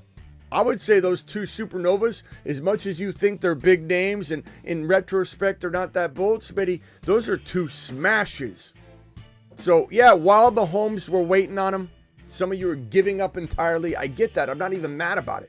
You do what you got to do. I'm not going to convince anybody to go on the Mahomes train. I am admitting there's some potential risk. He never does anything because of the game script and the fact that this defense is too good. They've lost all their weapons. That part's not his fault, but it turns into a narrative that plays out week in and week out where they're just trying to drain the clock. Smitty is too high on Breece Hall. See, this is what I'm dealing with. Breece Hall is not bold, Smitty. That's not bold, Smitty. and then later it's Smitty. Your Breece call isn't bold at all. Not at all. Yes, no, yes, no. 323 caller. What's your name and where are you calling from? Josh from East LA. Josh from East LA. Josh, what can I do for you? You got 30 seconds, pal. Yes, sir. I got a trade offer. My Brooks and my McBride for. Give me a quick minute. For Tank Dell and Kyle Pitts. What do you think? I think you're wasting my marker. Look, Dell's getting dropped left and right, so acquiring him is not the move unless you're getting him free. I'm sorry, not Tank Dell. Tank. Tank Bigsby, it's a different player. Okay. Yes, sir. So Brooks and McBride for Bigsby and who else? Pitts. Bigsby and Pitts. Pitts, not Pittman. Pitts. Okay. Yes. That's more like it. That's more like it. Makes more sense. Okay. This is tough, bro. I'd probably say give me Bigsby and Pitts. The reason why I'd say that is even if Brooks rises up, is he guaranteed to take the job from Chuba? No. Bigsby's more, not locked yet, but more guaranteed than Brooks would ever be to take the job. And Kyle Pitts and McBride, you could at least make arguments about. I'd rather McBride. I think McBride's stock's going to go up. I think Pitts is kind of stagnant. I think Bigsby's going up. I think Brooks is going up, but he's still, I wouldn't say going up in the same way. I'd almost not even put an arrow because we don't know when he's coming back. We don't know what he's going to do or what he's going to consume. So while McBride might be potentially the best player in the trade, I'm definitely going to bank on Pitts because I get Bigsby. Okay, yeah, because I'm hurting for a running back too. Yeah. That's kind of why I'm contemplating even making or accepting this trade. Yeah. So it's Smitty approved. It's Smitty approved. Travis, what do you think on that one? Yeah. And Pitts, I mean, I know people still worry about Pitts, but his stock is a little bit on the rise. He got 9 targets today. He got 8 targets 2 games ago. Like they're using him, every game now, and he's got a role, like where it wasn't the case earlier in the season. So I think you got to go with Bigsby. He's good. You see the way he runs. Yeah. I definitely take the Bigsby side. All right, bro. Appreciate you, Josh. All right, man. Appreciate later, bro. you guys. Thank you. Yeah. So Smitty too high on Breece Hall. Smitty, you're not high enough on Breece Hall. Makes sense. Let's go over to Dre from New Jersey. Dre, you're live. How you doing, Uncle Smitty? Appreciate you having me. Thank you, the pal. CD Lamb owner is panicking. Good. I know you put out word on it. I have a couple wide receivers I wanted to throw at him. Can I list them off to you real quick?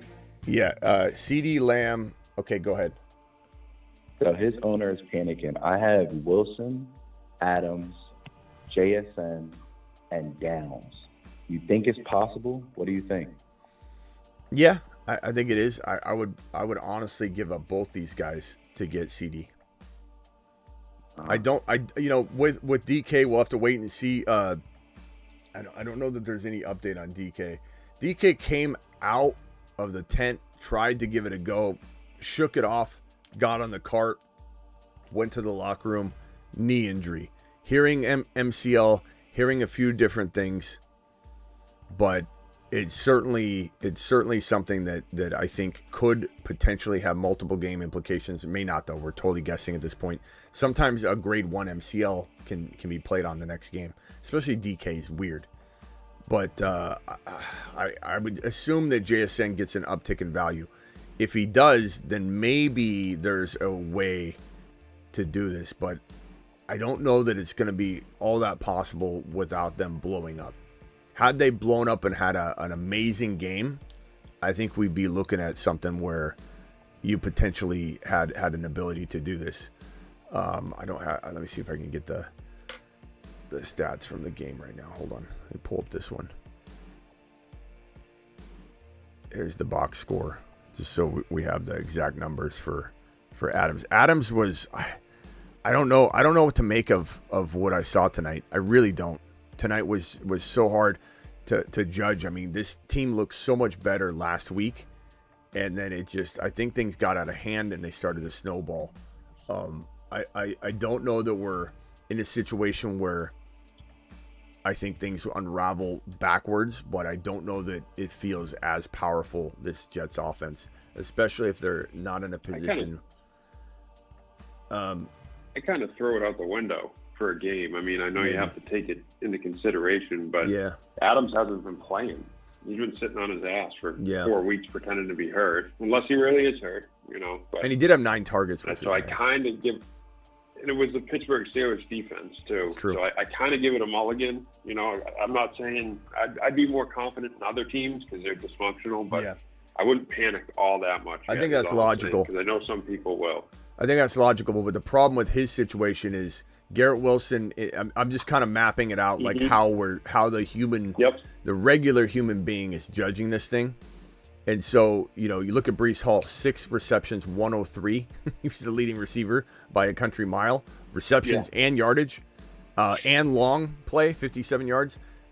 Tied for first in targets, but I think there is a chance that you could give up both Wilson and Adams. It would be a lot to pay, but I think it would be worth it for CD. And CD would be without the bye week. I would make this trade, and I think that it's something, if he's panicking, I think he might look at it, but it just sucks you didn't get at least like one of these two to blow up, or have like a 90-yard game at least and 5 catches or something. Garrett Wilson had an okay day with the 5 for 61, but it was not good. It was not great. So try for it, Dre. See if you can pull it off. Sure. All right, Ben, I appreciate you. Yeah, the only thing I was scared about is just because of that split target share. They both had 9, so it's like a dice roll if I gave up one. And then if I give up both, then I'm stuck with like CD and like 2 other guys that are still, high ceiling, but also, JSN and Downs, like they're still dicey. You know what I'm saying? But I appreciate the advice. Yeah, but do you want what you had tonight?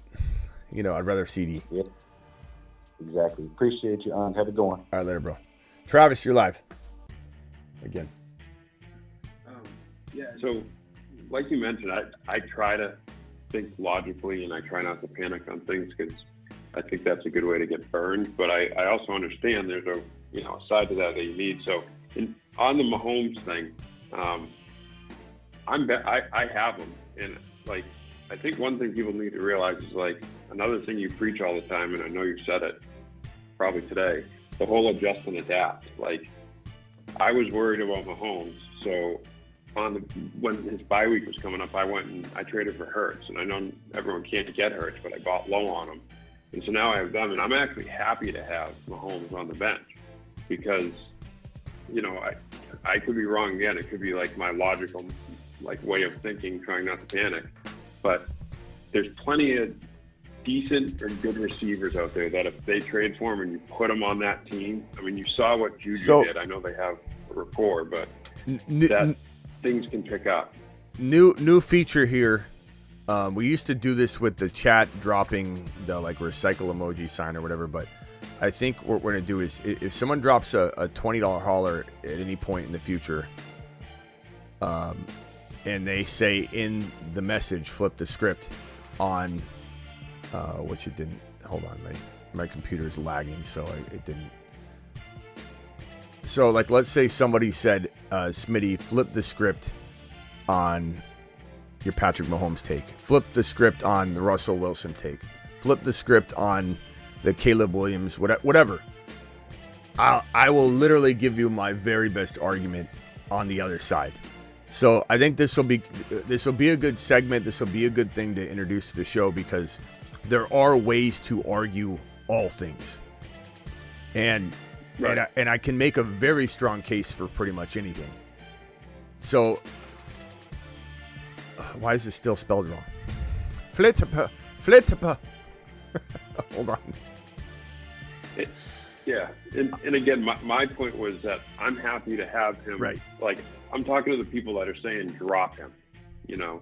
Yeah, so I could make a case. Right now, if someone want me to flip the script, I could make a case for it. But here's what I could also do, is I could give you a logical, sound reason why Mahomes could bounce back. I could give you a logical, sound reason why cutting him would be a grave mistake, even if it was to just trade him later if he did get going a little bit. But the one things that pop out and stand out to me, this isn't something where he's struggling, like on a grand scale. This is a tip ball interception. Last week at the goal line, tip ball interception. I don't blame tipped interceptions, especially when the offensive lineman tips it up and it's an INT. I don't blame. Those were potentially 2 touchdowns that you took away from Mahomes right there. This offense is doing well. They're 6-0. Mahomes is clutch in the most important moments. He's not faltering. So every bit of Mahomes' ability is still there. There's no concern about did he become a different quarterback. He has literally had all of his weapons ripped away. Rashee Rice, Hollywood Brown are his 2 top options. You take away Devontae Smith or Devontae Smith and AJ Brown from Hurts, he will fall apart, to a degree. You take away Pacheco. That's crazy too. Kelsey's getting older and deteriorating before our very eyes. That's also hurting him. He's got nothing. And then part of this is on Andy Reid, but when they win, it's enabling. And so at the same time, I also could argue, if you told me to flip the script on Mahomes, Smitty, tell me how and why it doesn't work. I would say because the game flow, the defense is too good. If the defense wasn't any good, Mahomes would be going nuts. And unfortunately, there might be a situation, a world we live in, at least in 2024, from now until week 17. Watch him change in the playoffs. He'll be an absolute throwing machine in the playoffs. It's just the way it works. But there is a world where from weeks 8 through 17, he doesn't need to throw the ball. They keep getting up. Their defense is too good. They run the balls, drain the clock, and Mahomes barely has enough opportunities to throw a touchdown strike. And when he misses it or a ball gets tipped one time, that's one of his 4 or 5 chances instead of having 8 or 10 chances. And you look at even someone like Baker. Baker's in there constantly, just throwing. So he has opportunities to have 2 and 3 TD games. So to flip the script on Mahomes, yes, there is a world where it continues, unfortunately. Is the reason for it because he's bad? 100% no. He is still one of the greatest quarterbacks to ever play the game. And he's still proving that. They're 6-0. and he steps up in huge ways, smart ways. That run was unbelievable tonight. While everybody was bagging on him, he was making magic. And granted, it's still so frustrating.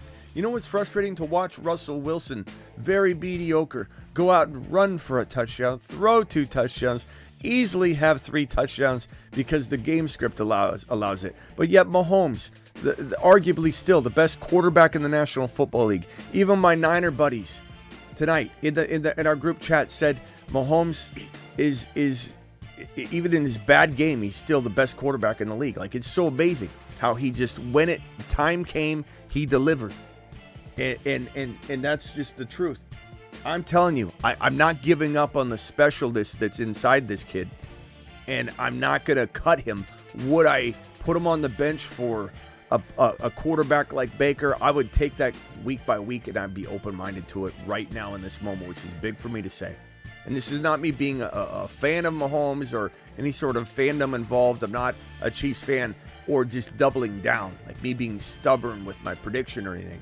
I very much jumped off the AR train like that, and we were super high in AR5. I will jump off the Mahomes train if I feel like it is an absolute train wreck about to happen. I don't feel that, but I also can at least admit right now, I don't know if the game script will change next week. I don't know if it will change the next week. It may not change the entire season. I do know almost with a certainty it'll change as soon as fantasy football ends. Then in the playoffs, he will go crazy, and he will throw 2 and 3 touchdown games all the way through, because that's how painful this thing is. And the thing is, he's good enough where he can flip that switch, but you wonder if Andy Reid, I still wonder, if Andy Reid might be getting a little older, and, you see all the coaches, the game starts passing by. I'm not saying that's happening now, but if Andy Reid starts to maybe have him throw a little more, because in the playoffs, you got to be able to throw in the red zone. And Kareem Hunt, you do not, he looks amazing, but he's old. You don't want to run him into the ground, So there's some things you got to manage here too. So it'll be interesting to see which way they go with it, because they have a good schedule coming up too. They got some, get right games for the offense coming up from Vegas and Carolina and stuff. And the constant buzzword from people, I mean, I see it in the chat every time, like you're enlightening somebody with the statement. No offense to those of you saying it over and over and over, but Mahomes is good, but he's not good at fantasy. Like that's what you've been hearing for weeks from people, and I get it. That's what's playing out right now, but that's not necessarily locked in place. Okay, this is still something that could evolve into something different. It comes down to the game script and the fact that Mahomes literally is in a situation where the defense is keeping them in it, and it's unlike any other situation I've seen before where you have such a talent all of his weapons ripped away. He's trying to makeshift this thing. Andy Reid and the team is so okay with them being 6-0 right now. They don't feel like they need to go accumulate anything. Sure. I do think they will be in the market for a wide receiver. Hopkins is the most logical. I don't know that even does anything. We'll have to kind of play that out. Could it be another option? Is there somebody else out there? I don't know. It's hard to know what wide receivers could be moved. What teams are losing. Look at the Devontae Adams. Very easy to predict that would happen based on viewing the Raiders, based on viewing how unhappy he's been there, the likelihood he'd be unhappy again and then want out. So, are there opportunities? Maybe. We'll poke around the wide receiver ranks and see if we can come up with something. But I do think they will look for a wide receiver, whether it's Christian Kirk, whether it's DeAndre Hopkins, whether it's someone that feels underutilized. Cooper Kupp is talked about a lot. I don't think the Rams have any interest in throwing the towel in yet. I think that they're trying to fight in a very murky and messed up division where they're not that far out of it, and they're getting Cooper Kupp back. Puka will come back, and they want to fight until the end, the bitter end. Cooper Kupp's contract's also very complicated. It's not like he's cheap, dead cap wise to get rid of by any means. So it doesn't even make sense financially for the Rams to get rid of him. So that's a lot of rumors right now. But Mahomes is definitely in a vulnerable position. There's no doubt about it. I get everybody's real quick to say the same line, regurgitate what they're hearing. He's good, but he's not good in fantasy. We know that. We've been watching. You're not enlightening anybody on that comment or statement. That's the whole argument. When will he become as good as he is in NFL football in fantasy again? And it's weird that people think it's not even possible. I get if you're going to bet against it. I understand that. But when people say drop him, he's not good at fantasy anymore, that time has come, he's been exposed, you really don't know what you're talking about if that's what you're saying. If that's your stance. If you think it will return to form this year, and that's what you're betting on, I get it. And I'm fine with that. I'm not even going to argue with you on it. But Mahomes is one of the most proven quarterbacks in the NFL, period. Him and Josh Allen are staples. Him, Josh Allen, and Jalen Hurts are staples inside the top 5 year in and year out. There's these 2 years here, last year, which is this continuation of potentially him not being as high scoring, but the difference is this team is winning and he's playing well on a grand scale. These tip passes, everybody's saying he's throwing more INTs than I've ever seen before. Yeah, of course, but some of these are explainable. There were at least 3 or 4 of those interceptions that they were tip passes. One of them, I believe, was end of game throw or end of half throw or something. I don't know. Yeah. And like you said, they're content to play the way they're playing. They're 6-0. So why wouldn't you? You really say at the end of the day. Yeah. Why wouldn't you? Why wouldn't you just run the clock out? Right. And you can do this with every player, obviously, but like you said, the way you can just look at it and go, it's not his play, aside from the eye test, is if you just stick 1 touchdown on each of his games, he's a top 8 quarterback probably. It's just they're not throwing for touchdowns. It's literally that simple. Yeah. Don't mention him with Mahomes because he doesn't run. Mahomes doesn't run. What are you talking about? Instead of 46-yard run tonight. You tell him. You're not high enough on Brees. I love that one. Okay. That's a good one. Ian right here says BT and Mason for JT. Too much. Yes, I believe it probably is. However, I can't guarantee Mason holds the value he has for very long. So it's kind of hard to say you're making a grave mistake. But if you could get something else, then I would be open-minded to this move, even though I love BT. And I still think Mason has tons of value. But, CMC, whether he comes back to form or not, which I say he will not, he's still going to muddy it up. There's still going to be, it's going to be, 12 carries versus 18, something like that. And that's going to hurt a little bit. So I don't know if you can add something else to the equation. Mason for Kamara, that's something I'd smash in a heartbeat because Kamara has been a top. What's Kamara ranking right now in fantasy football running back scoring? Leaders, RBs, season stats. Is he still 1? I believe so. He's still 1. He's still number 1. Yeah, Henry will pass him. Henry will go past him. Henry will pass tomorrow, him. But he's number 1 right now. So, of course I do this, Jurassic. And that's what I tried to tell Miss Smitty because she's about done with Kamara. I'm like, do not accept any weird trades that come through. Talk to me. Start him.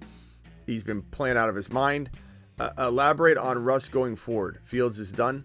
We already did, Vlad, but the bottom line is this. If you watch the game and you're not biased, and you could say I'm biased against Russell, I really don't care. But Russell looked awful in the beginning of the game. And if things didn't go perfectly for him, very lucky things, the game would have been out of hand by the time he came around and started to play decent. He did start, but he's still throwing balls in the wrong places. That ball he threw off the helmet of his, I don't know if it hit the defender or the receiver, Pickens, but he threw it right at their back and it bounced up and then Pickens grabbed it. All these things it was not a good performance in the very beginning of this game. He did start to get into a rhythm. You also got to consider he hadn't played for a while, so I do understand that.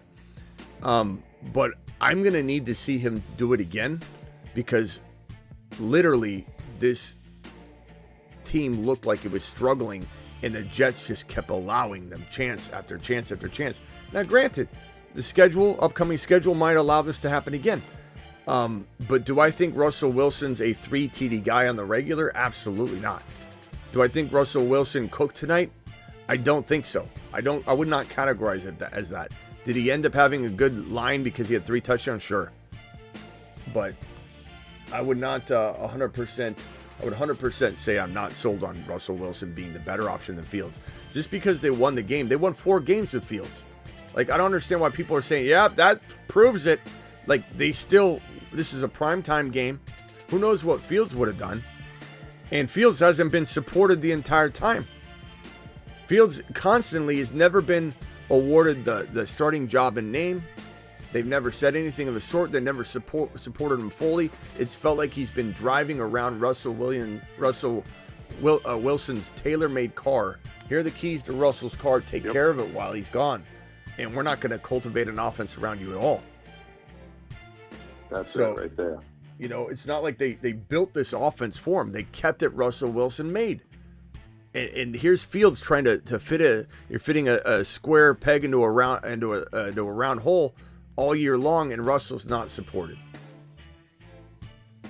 So to be honest with you, my answer would be Russell Wilson absolutely locked in his job. They won the game. This is what Tomlin's wanted. Tomlin wants this type of passer. He doesn't want. This is like when you do a behind the back pass in like 8th grade for an old school coach that's got the short shorts and the whistle and you know he's about to retire and he's your coach. He's a mean old man. Doesn't have any family. He's your head coach. He's just sitting there screaming and yelling at the kids, pissed off all the time. Picture Bill Belichick kind of, you know, maybe 5 years from now. Bill Belichick got the whistle. You do a behind the back pass, score, win the game. He goes, I don't want that behind the back shit on my team ever again.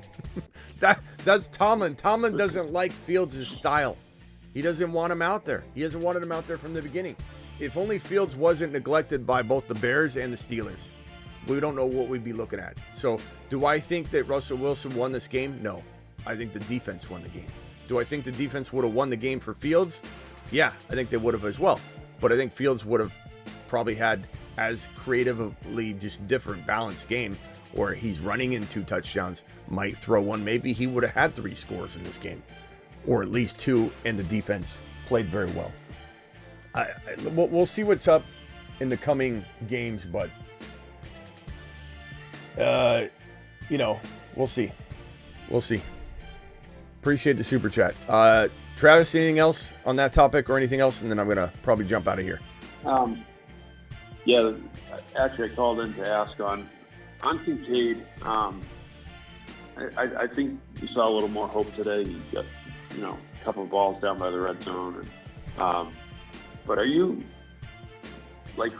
taking like Komet over him yet? Or are you rolling with Kincaid? I mean, I'm sure you're taking Kraft, obviously, but you know, Komet, Pitts, Ferguson, you take them over Kincaid right now?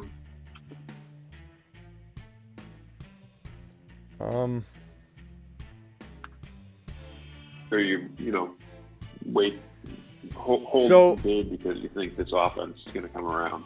I mean, when we think about like the targets, right? 7, 6, 7, and 6. It's green lit down the target column. Only one reception total is, you know, highlighted in a green. Efficiency on any metric you look at. Caught 6 of 7 targets that game. That was week 6, 51 yards. He's got back-to-back 50-yard games. Right. I feel like he's coming around. And in 4 of his last 5 games, he had 40 yards or more, and then the 1 touchdown mixed in. I'm feeling pretty hopeful that Kincaid with Amari makes this a real offense. I feel like we've been playing around with a makeshift offense that is rotational. There's no security. There's no consistency. And I think Amari Cooper gives Coleman consistency. I think Amari Cooper gives Kincaid purpose and consistency, and it makes the defense consistent too. And that's been a big part of the problem. Is I don't think the defense even knows how to contain this offense. So like they're never seeing anything they expect, and everything's different from week to week. And there's this rotation. I think Amari gives some stability. I think that's why we saw Coleman have not just 125 yards and 4 receptions, but a big touchdown called back on his. I don't even know if you agree or if you saw an angle. Maybe I didn't, But I felt like, how did they overturn that? His foot was like on it, but I don't think it showed enough evidence to say that it was touching. It was like, I don't know, pissed me off. Yeah, they're so iffy with that whole if there's not enough evidence they can't turn it over thing. They go so back and forth with that. But yeah, I'm glad to hear you say that because I think I'm holding Kincaid, and because I feel like Cooper just lets everyone else slot into the role that they're supposed to be in. Where before there wasn't that, alpha number one guy, and so everyone was kind of trying to make up for it, and the defense was able to just, key in where they needed to key in. Now, I mean, did you see the replay where Cooper didn't know where he was going, like didn't know the route, and he turned to Keon and asked him? Keon just kind of drew with his finger, like, "Oh, on the touchdown he scored." Go that way, so I can get the touchdown. I'd point backwards. Go that way. Go that way. On the one where Cooper's touchdown, Cooper looks at Keon and is like, "What? Where am I going?" And Keon just kind of the talent, and people even underrate Cooper as a route runner and stuff. So I just I think he is leading the league in drops, or he's top 2 or 3 in drops. But that's kind of his game. Yeah. But yeah, I think Kincaid gets maybe cemented into some consistency. But at the same time, you look at what Komet's done the last handful of games, and he's been very good, and he's got the bye week out of the way. But let's see here. He had 2 touchdowns in his last game. They just had the bye week. But his targets are 3, 4, and 3. His last few games. That's less than Kincaid's across the board. Every game less than Kincaid's. So, can you really expect him to have and maintain this efficiency? He had the 111 target game, but clearly that was an anomaly because the next 3 games in a row, 3 targets, 4 targets, 5 targets. And it just so happens he had 2 touchdowns in one of those low target games. But I'd probably say Kincaid for me. Keep in mind that Kincaid also did this last year. I'm not saying this should be what he does every year, but he did this, and then all of a sudden he went like that. People cut him. People were cutting him left and right last year. I remember. Yeah. All right. Thanks, Smitty. All right, later, bro. Appreciate you. Talk to you later. Bye. All right, guys, I'm out of here. Appreciate all your super chats. Appreciate all your support. Hit that like button on the way out the door. Hit the thumb up on the way out the door as well. And don't forget, I'm live Monday through Friday at 8 p.m. Eastern every single Monday through Friday. I'm also live whenever big news breaks. So join me back here tomorrow for a buy low. These are the week 7 buy lows. This is not the buy low guys for this week, but some of those guys will return. So buy low going forward. Don't forget, flip the script. Anytime you want me to talk about a player from a different perspective, you just super chat a $20 holler and say, Smitty, flip the script on this player, so that I will give you my best argument against that player. Might even do both, like 1 minute of one, 1 minute of the other. I don't know. Maybe I'll put on a hat, or one I'll do standing and the other I'll do sitting, and I'll argue is the best I can to even kind of show you that you can waiver on stuff all the time, and there's not always a right answer. All right, I appreciate every single one of you. I'll see you all later. Deuces. He's Kyron, he's 7 feet tall, and he knows how to handle a ball. He's Kyron, he can take frowns and turn them upside down with his touchdowns. Brees Hall is 8 foot tall. He will always answer the mother freaking call. Don't let him fall. In the third, don't stall. Just give Batman the freaking football. He's Brees. He's Brees. He does a hell of a job. A hell of a job. A hell of a job. Brees Hall, please report to the moon. He does a hell of a job. Hi, my name is B. John Robinson. I like long walks on the beach. And, well, I also like scoring.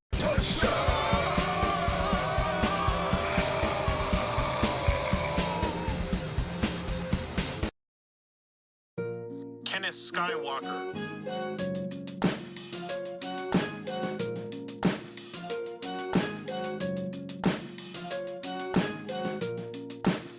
Kenneth Lightsaber Swinging Skywalker. Mario says Smitty gonna have nightmares being blamed for people's week 7. I don't know what you're talking about, bro. We got a lot of people winning and smashing this week.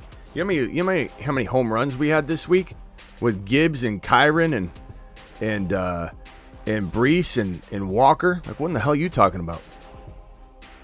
And this man right here.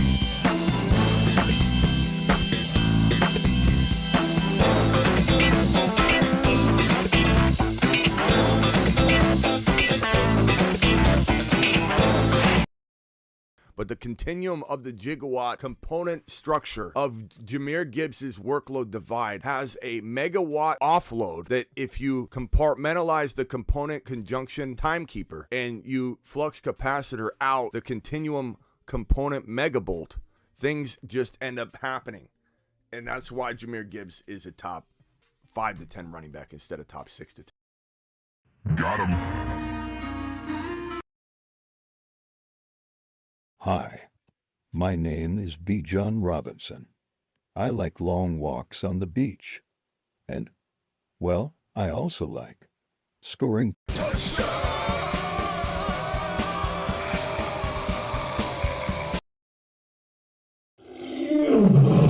Legend has it if you say St. Brown 3 times in the dark in the bathroom, you will immediately lose your league.